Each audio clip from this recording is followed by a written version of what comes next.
بسم اللہ الرحمن الرحیم رب اشرح لی صدری ویسر لی امری واحلل عقدۃ من لسانی یفقہوا قولی۔ آج ہم سورۃ بقرہ کے اگلے رکوع کا ترجمہ اور اس کی تفسیر پڑھیں گے۔ لوگوں وَمِنَ النَّاسِ مَن یقول آمنا باللہ وبالیوم الآخر وما ہم بمؤمنین، اور بعض لوگ ایسے بھی ہیں جو کہتے ہیں کہ ہم اللہ پر اور آخرت کے دن پر ایمان لائے، حالانکہ در حقیقت وہ نہیں ایمان لانے والے۔ یخادعون اللہ والذین آمنوا وما یخدعون الا انفسهم وما یشعرون، وہ اللہ اور ایمان لانے والوں کے ساتھ دھوکہ بازی کر رہے ہیں، مگر دراصل وہ خود اپنے آپ ہی کو دھوکے میں ڈال رہے ہیں اور انہیں اس کا شعور نہیں ہے۔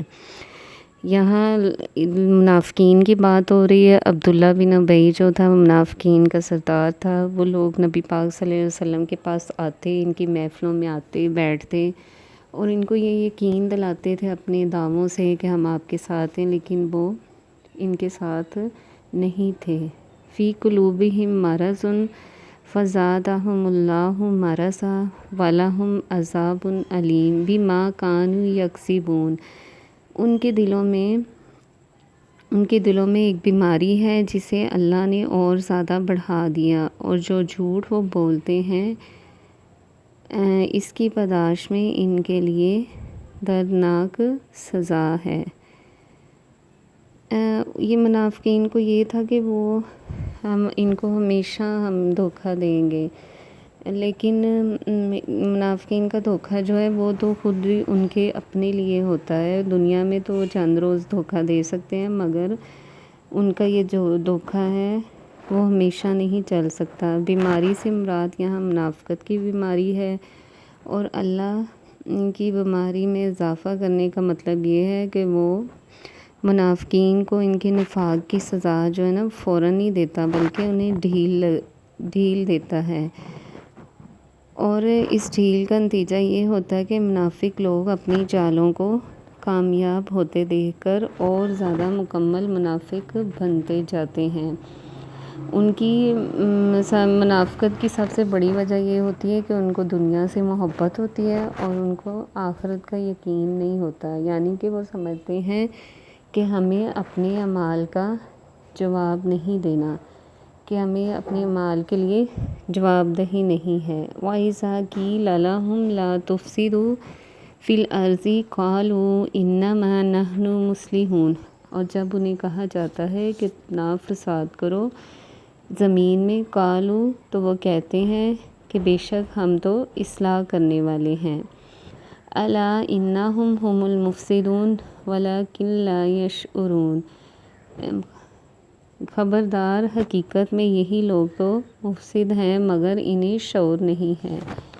وَإِذَا قِيلَ لَهُمْ آمِنُوا، اور جب انہیں کہا جاتا ہے کہ ایمان لاؤ، كَمَا آمَنَ النَّاسُ جیسے کہ ایمان لائے وہ لوگ، قالوا تو وہ کہتے ہیں أَنُؤْمِنُ كَمَا آمَنَ السُّفَهَاءُ کہ کیا ہم ایمان لائے جیسے بیوقوف ایمان لائے۔ الا انہم ھم السفہاء ولکن لا یعلمون، خبردار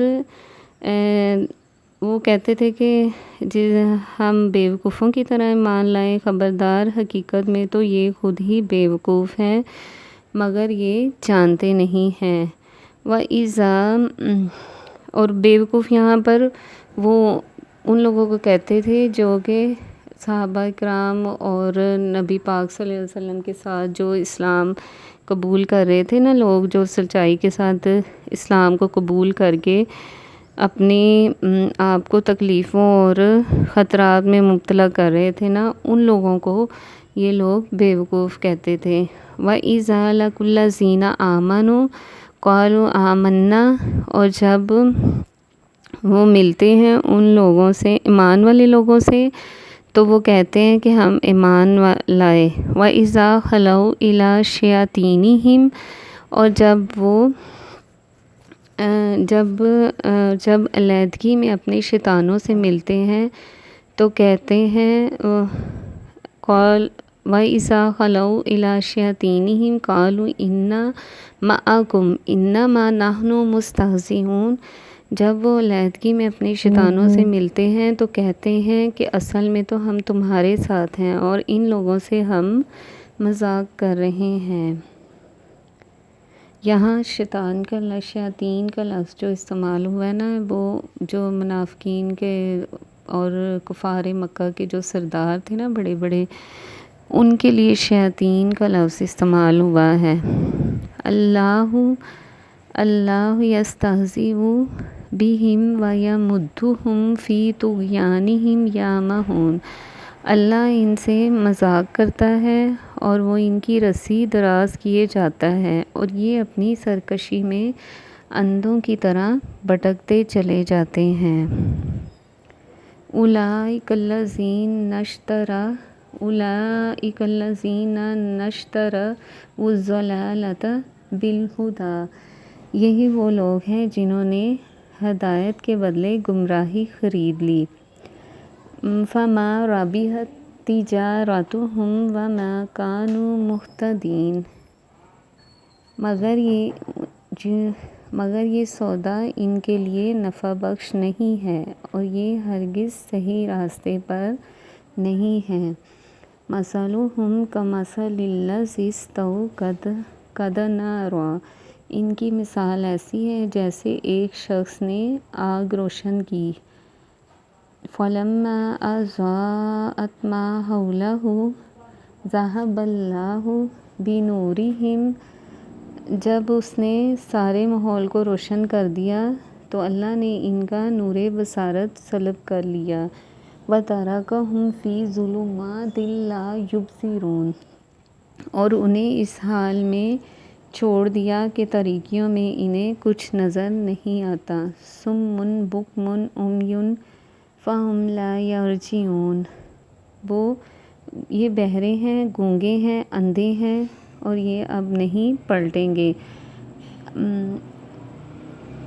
یہاں مطلب گونگے بہرے سے مراد یہ ہے کہ وہ حق بات کو سنتے نہیں ہیں اور حق کو دیکھتے نہیں ہیں، اس لیے انہیں گونگے بہرے اور اندھے کہا گیا ہے۔ او کصیب من السماء فیہ ظلمات ورعد وبرق۔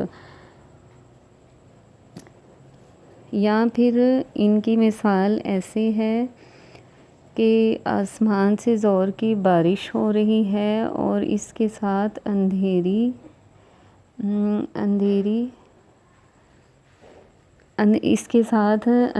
گھٹا اور کڑک اور چمک بھی ہو۔ یہ بجلی کے کڑاکے کے سن کر اپنی جانوں کے خوف سے کانوں میں انگلیاں ڈال لیتے ہیں۔ یہ بجلی کے کڑاکے کو سن کر کانوں میں انگلیاں ڈال لیتے ہیں، یعنی کہ وہ جیسے یہاں کڑک سے مراد ہے قرآن کے احکامات، جیسے قرآن میں یہاں بارش سے مراد ہے قرآن کے احکامات، اور کڑک سے مراد ہے جیسے بہت سخت احکامات، جیسے قرآن پاک میں ہے چور کے ہاتھ کاٹنا اور زانی کی سزا۔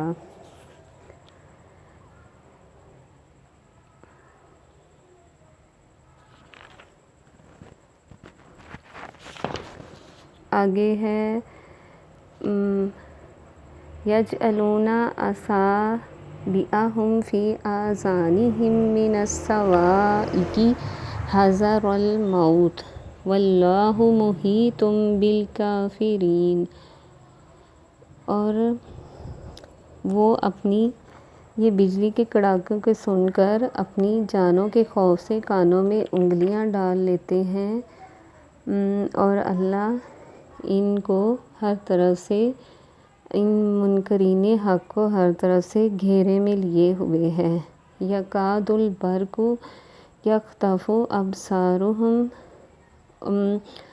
کلما۔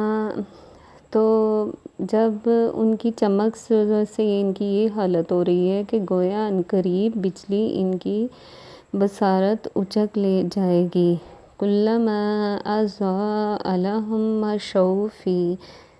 جب ذرا کچھ انہیں روشنی محسوس ہوتی ہے تو اس میں کچھ دور چل لیتے ہیں۔ وَإِذَا أَظْلَمَ عَلَيْهِمْ قَامُوا اور جب ان پر اندھیرا چھا جاتا ہے تو یہ کھڑے ہو جاتے ہیں۔ وَلَوْ شَاءَ اللَّهُ لَذَهَبَ بِسَمْعِهِمْ وَأَبْصَارِهِمْ إِنَّ اللَّهَ عَلَىٰ كُلِّ شَيْءٍ قَدِيرٌ۔ اللہ چاہتا تو ان کی سماعت اور بصارت بالکل ہی سلب کر لیتا، یقیناً وہ ہر چیز پر قادر ہے۔ اب یہ آیت ہے نا کہ مطلب جب وہ کچھ چل لیتے ہیں تو جب روشنی محسوس ہوتی ہے تو اس میں کچھ دور وہ چل لیتے ہیں۔ جب اسلام کو کوئی فتح ہوتی تھی تو وہ ساتھ آ جاتے تھے، جب ان کو جہاد کا حکم ہوتا تھا تو یہ بالکل پیچھے ہو جاتے تھے اور وہ بہانے اپنے بنانے لگتے تھے۔ آج ہمارا دوسرا رکوع پورا ہو گیا ہے اور میں اللہ تعالیٰ سے دعا گو ہوں کہ ہمیں اس پر پڑھنے والا اور عمل کرنے والا بنائے۔